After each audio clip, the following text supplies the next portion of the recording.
মনের মুকুর গল্প পাঠের আসরে আমার সমস্ত প্রিয় বন্ধুদের জানাই সাদর আমন্ত্রণ। মূল গল্পে যাওয়ার আগে আমি আপনাদের বলবো যে গল্পটি যদি আপনাদের ভালো লাগে তাহলে অবশ্যই একটি লাইক দেবেন ও গল্পটি শেয়ার করবেন। আর যদি চ্যানেলটি এখনো সাবস্ক্রাইব না করে থাকেন তাহলে সাবস্ক্রাইব করে দেবেন। এবার তাহলে মূল গল্পে আসা যাক।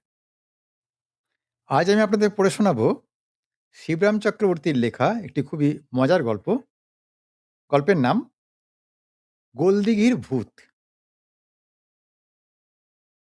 ভূতের কথা বলতে গেলে এক অদ্ভুত ঘটনার কথা আমার মনে পড়ে।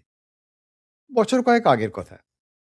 তখন সবে এক দৈনিক পত্রিকার আপিসে সাংবাদিকের কাজে ঢুকেছি। নামমাত্র কাজ। রবিবারের কাগজে একটুখানি লিখতে হয় ফি হপ্তায়। আমার একটা আলাদা স্তম্ভ ছিল, তাতেই লিখতাম। লেখার কাজ এমন কিছু না, কিন্তু পড়ার কাজটাই ছিল জব্বর। সপ্তাহে একবার ওই একটুখানি লেখার জন্য এত খবর আমায় পড়তে হতো, এত রকমের দৈনিক, সাপ্তাহিক আর সাময়িক পত্র ঘাঁটতে হতো যে সে আর বলার কথা নয়। ভূত না হলেও বলতে কি, সেও একটা কম বিভীষিকা ছিল না। তো এরকম কাগজপত্র ঘাঁটবার কালে একদিন একটা বার্তা আমার চোখে পড়ল। দৈনিকটি প্রেরিত পত্রের স্তম্ভে একজনের একখানা চিঠি। চিঠিখানি একেবারে স্তম্ভিত করার মতোই। তাতে পত্রদাতা লিখেছেন,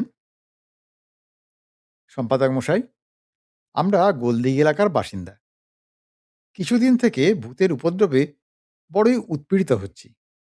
ব্যক্তিগতভাবে অশরীরী ভদ্রলোক তেমন পীড়াদায়ক না হলেও যখন তখন যেখানে সেখানে তার অবাঞ্ছনীয় আবির্ভাব আর অন্তর্ধানে এই অঞ্চলের সকলেই আমরা বেশ কাবু হয়ে আছি। ব্যাপারটা আমাদের প্লীহার পক্ষে খুব হিতকর নয়, এমনকি হাটের পক্ষেও। হাট যদিও পিলের মতন সহজে চমকাবার ছেলে নয়, কিন্তু তাহলেও ছেলের মতো ফেল করতে পারে তো। যাই হোক, আপনাদের বিশ্ববিশ্রুত পত্রিকার সংখ্যাহীন পাঠক পাঠিকার কারো যদি এই ভৌতিক দুর্যোগের কোনো প্রতিকার জানা থাকে, তিনি যদি দয়া করে আপনার পত্রিকার মারফতে জানান, তাহলে আমরা অত্যন্ত বাধিত হব। ইতি ইত্যাদি।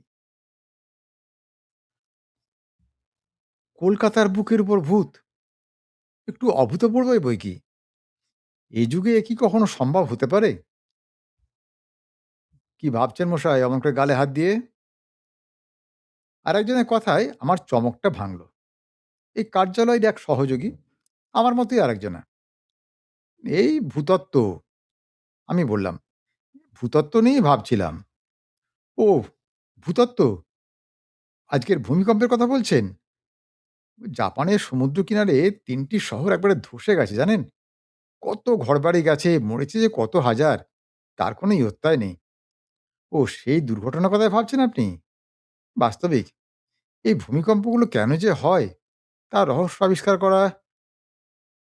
আজ্ঞে সে ভূতত্ত্ব নয়, আমি ভাবছি ভূতত্ত্ব। বাধা দিয়ে বলতে গেলাম, ওই একই কথা হলো। ভূতত্ত্ব আর ভূমিকম্পের তত্ত্ব একই, একই সূত্রে গাঁথা। একটার যদি আমরা কিনারা করতে পারি। তা নয়, তা নয়। তা নিয়ে আমি মাথা ঘামাচ্ছি নে মশাই। আমি ভাবছি ভূত নিয়ে। ভূত আছে কিনা, ভূতের অস্তিত্ব নাস্তিত্ব, এইসব নিয়ে। যেমন গত থেকে গত্ত, মহৎ থেকে মহত্ব, আমসৎ থেকে আমসত্ব, তেমনি ভূত থেকে ভূতত্ত্ব। ভূমিকম্পের সঙ্গে এর কোনো সম্পর্কই নেই। ব্যাকরণ মতে আরও উদাহরণমালা জোগাতে যাচ্ছিলাম, এমন সময়ে সম্পাদকের ঘর থেকে তলব এলো। যেতেই সেই কাগজটার ভূতপূর্ব অংশটা তিনি পড়তে দিলেন। এটা পড়ে দেখো। দেখেছি। সম্পাদক বললেন, দেখুন, আমাদের নিজস্ব সংবাদদাতা আজকে আসেননি। কেন কে জানে? তুমি একবার যাও তো, গোলদিঘির এই ভূতুড়ে ব্যাপারটার সবিশেষ জেনে এসো দেখি। খবরটা কালকের কাগজে সবিস্তারে ছাপাতে পারলে বেশ চাঞ্চল্যকর হবে। কাগজটা কাটবে খুব। আগে আমায় মাফ করবেন। ভূত আমি বিশ্বাস করি নে। আমি জানালাম, ভূতে আমার ভারী ভয়। আচ্ছা, তুমি বিশ্বাস যদি না করো, তাহলে ভয়টা কিসের? শুনে। অবাক হলেন সম্পাদক মশাই। আগে সেই জন্যেই তো ওদের মোটেই বিশ্বাস নেই। ভূত অতি ভয়ংকর জীব। আহা! তোমাকে কি ভূতের সঙ্গে মোলাকাত করতে বলেছি? তোমার ভয় তো অমূলক। আরে তাদের কি আর পাত্তা মেলে? যাদের বাড়ি উপদ্রব হচ্ছে সেখানে যাবে। পত্রদাতার সঙ্গে দেখা করবে। করে বিস্তারিত সব জেনে ফলাও করে লিখে আনবে। কাজ তো এই। কিন্তু দেখুন পত্রদাতার ঠিকানা তো কাগজে দেয়নি। আমি দেখালাম। ওই চিঠিতে লেখা নেই তো। আসল চিঠিতে আলবাত ছিল, নইলে এই চিঠি ছাপত না। কিন্তু সে ঠিকানা তো ওই কাগজের দপ্তর থেকে জানা চলে না। তাহলে যে মতলবটা ওরা টের পেয়ে যাবে। আমরা যা করতে যাচ্ছি, মালুম পেয়ে নিজেরাই আগে সেটা করে বসবে। আর সব মাটি হবে তাহলে। তাহলে আমার প্রতিধ্বনি হয়। একটুখানি জায়গা তো গোলদিঘি। অঞ্চলটায় ঘোরোগে। যাকে দেখবে একটু বেশ ভাবিত, সন্ত্রস্ত, অমনি তাকে পাকড়াবে। মুষড়ে পড়া কি ম্রিয়মাণ কেউ যদি তোমার নজরে পড়ে, তাকে ছাড়বে না। যদি কাউকে দেখো খুব বিচলিত, বুঝবে সেই তোমার এই পত্রদাতা। কিংবা এই পত্রদাতার মতোই অপর কেউ, যে ভূতের উৎপাতে প্রপীড়িত। বুঝেছ? আলাপ করে ভাব জমিয়ে আসল কথাটা তার কাছ থেকে আদায় করে নেবে। এর এমন কি শক্ত কাজ? তিনি তো আমায় চাঙ্গা করতে চাইলেন। কিন্তু আমার প্রাণ যে ঠান্ডা হয়ে এলো। নিজস্ব সংবাদদাতার পরস্যের প্রতি ব্যাঘাত ঠেলতে, বিশেষত যার পেছনে এত ঠেলা, মোটেই আমার ভালো লাগছিল না। আর তাছাড়া ভূতের ব্যাপারে উৎসাহ, এক কথায় ভূতসাহ, চিরকালই আমার কম। ভূতত্ত্বে আগ্রহ আমার কোনোদিনই নেই। ভূতের ত্রিসীমানায় আমি বিরল। আনাচে কানাচে ভূতের গন্ধ পেলেই আমার একবারে ভোঁ দৌড়। দেখুন না, আমি কি পারবো? তবুও আমি গাঁই-গুঁই করি। পারবে হে পারবে। তুমি একেবারে তুখোড় ছেলে, আমি জানি। তাই তো তোমাকে এই গুরুভার চাপাচ্ছি। আগে আমার দ্বারা কি এই দুঃসাধ্য কাজ হবে হে হবে। অবশ্যই চালাক তুমি তেমন নও, কিন্তু তা না হলেও তোমার লাক আছে। তোমার ভাষাতেই বললাম কথাটা। তোমার ভাষা সহজে তুমি বুঝতে পারবে। সাদা বাংলায় কথাটা এই। এধারে ওধারে একটু ঘুরে ফিরে দেখবে, চোখ কান খোলা রেখে। চাই কি দৈবক্রমে একটু চেষ্টা না করতেই হয়তো তোমার সঙ্গে লোকটার দেখা হয়ে যেতেও পারে। এই নাও। এই বলে তিনি পকেট হাতড়াতে লাগলেন। তার নিজের পকেট। হাতড়ে টাতড়ে খুচরো খাচরায় যা মিলল আমার হাতে সমর্পণ করলেন। এই নাও, টাকা ২ আড়াই আছে। কাজটা সারবার পর কফি হাউসে গিয়ে, গোলদিঘির কাছেই তো কফি হাউস। কফি-টফি যা হয় প্রাণ ভরে খেও না হয়। এতক্ষণে কাজটায় আমার গা লাগে। যে আজ্ঞে বলে বেরিয়ে পড়ি। বউবাজার থেকে বইয়ের বাজারে রওনা দিই। কলেজ স্কোয়ারে চৌকোয় গিয়ে পড়ি। অলিগলি ধরে ট্যাং ট্যাং করে তো পৌঁছলাম গোলদিঘি। দিঘিটার চারকোনায় ২ চক্কর মারা যাক একবার। দেখি কাউকে ভীত, ভাবিত, বিচলিত, বিড়ম্বিত দেখা যায় কিনা। বিকেল থেকেই আজ মেঘলা করেছিল। এখন আবার টিপটিপ করে বৃষ্টি পড়তে লাগলো। সন্ধে কখন উতরে গেছে। গোলদিঘির গ্যাসবাতিগুলো টিমটিম করে জ্বলছে। আর আমি তখনও চক্কর মারছি সেই গোলদিঘির চক্রান্তে। একটা একটা করে বাদামের খোলা ভাঙছি, গালে ফেলছি, আর ভালো করে তাকাচ্ছি। না, বাদামের দিকে নয়, লোকগুলোর দিকে। ভূতগ্রস্ত কাউকে যদি আমার সম্মুখে দেখতে পাই, কিন্তু দেখব কি? ভালো করে দেখতে না দেখতেই গোলদিঘি তো একেবারে ফাঁকা হয়ে গেল। জলটাও একটু আবার জোরে এলো। টিপ টিপ থেকে টপ টপ শুরু হলো। এতক্ষণ যারা ঘুরপাক খাচ্ছিল, দেখতে দেখতে সব গেল কোথায়? জলের সঙ্গে সবাই হাওয়া হয়ে গেল নাকি? হ্যাঁ? ভূত নয় তো এরা। এরা সবাই? আমার গা ছমছম করে। ভদ্রলোক বলেছিলেন যে কাজ সারা হলে কফি হাউসে যেতে। ৳২৫ পকেটে নিয়ে আগে আমি সেখানে পা বাড়ালাম। যদি সেখানেই সম্পাদক কথিত সেই ভদ্রলোকের সাক্ষাৎ মিলে যায়। কিন্তু গিয়ে দেখি কফি হাউসও ফাঁকা। বাদলার ধাক্কা সেখানেও লেগেছে। এই বর্ষায় যে যার ঘরে বসে চা খেয়ে চাঙ্গা হচ্ছে। কফি হাউসে হানা দেবার গরজ বোধহয় কেউ বোধ করেনি। তো বসলাম গিয়ে কফি হাউসের এক কোণে। মাত্র আর একজন ছিল সেই টেবিলে।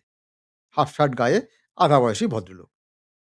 লোকটিকে কেমন যেন মুহ্যমান মনে হলো। মনে হলো ইনি যেন ভূত-টুত দেখেছেন। অন্তত সেই রকমই মুখের ভাবখানা বটে। তাই আমি তার কাছেই বসলাম। বয় আসতেই ১ পেয়ালা গরম কফি আর ১ প্লেট পটেটো চিপসের হুকুম দিয়েছি। হঠাৎ কি বৃষ্টি বাদলা করে এলো বলুন তো? এই কথা বলে আমি ভদ্রলোকের সাথে একটু ভাব জমানোর চেষ্টা করলাম। ভারী বিচ্ছিরি সত্যিই। ভদ্রলোক সায় দিলেন। এইরকম আবহাওয়ায় চানাচুর আর ভূতের গল্প বেশ জমে। কি বলেন দাদা? কায়দা করে লোকটাকে আমি পথে আনবার চেষ্টা করি। ভূতের গল্প? ভূতের আবার গল্প কি? ওর তেমন উৎসাহ দেখা যায় না। এর মধ্যে কফি আর চিপস এসে পড়ল সামনে। চিপসের পাত্রটা আমি এগিয়ে দিলাম ওর দিকে। পটেটো দিয়ে একটু পটানোর চেষ্টা করি। কিন্তু চিপস উনি ছুঁলেন না। বয়কে বললেন, "আইসক্রিম আনতে।" আইসক্রিম এসে গেল বলতে না বলতে। আচ্ছা, আপনি তো এই গোলদিঘি এলাকারই লোক, তাই না? এই অঞ্চলে আছেনও অনেকদিন। প্রবীণ ব্যক্তি, দেখেছেন শুনেছেন অনেক। ভূত, অদ্ভুত অনেক কিছুই আপনার চোখে পড়েছে। পড়েনি কি? ভূত? গোলদিঘিতে ভূত? না মশাই, না। ভূত-টুত কিচ্ছু এখানে নেই। সাত জন্মে না। ভদ্রলোক আরেক পাত্র আইসক্রিমের হুকুম দিলেন। আইসক্রিম খেতে পারে বটে লোকটা। এমন ক্রিমখোর আমি জীবনে দেখিনি। কৃমি হয়ে না মারা যায় শেষটায়। আমি এক চুমুক কফি খাই, আর উনি গেলাসের পর গেলাস গেলেন। প্রায় ১৭ গেলাস আইসক্রিম সারলেন ভদ্রলোক। ততক্ষণে আমি মাত্র ৩ পেয়ালা কফি টানতে পেরেছি। আর প্লেট ২ এক আলু ভাজা, ব্যাস। কিন্তু এতক্ষণ ধরে এত চেষ্টা করেও এক টুকরো ভূতের খবর আমি ওর মুখ থেকে খসাতে পারলাম না। ওকে ভূতসাহিত করার সমস্ত অধ্যবসায় আমার একবারে ব্যর্থ হলো। যতই আমি ভূতের কথা পাড়তে যাই, ততই উনি ঘাড় নাড়তে থাকেন। "না, না, না। হ্যাঁ, গোলদিঘি থেকে আর ভূত থাকে? এত গোলমালের মধ্যে? ভূত কখনো তিষ্ঠ হতে পারে এই কলকাতায়?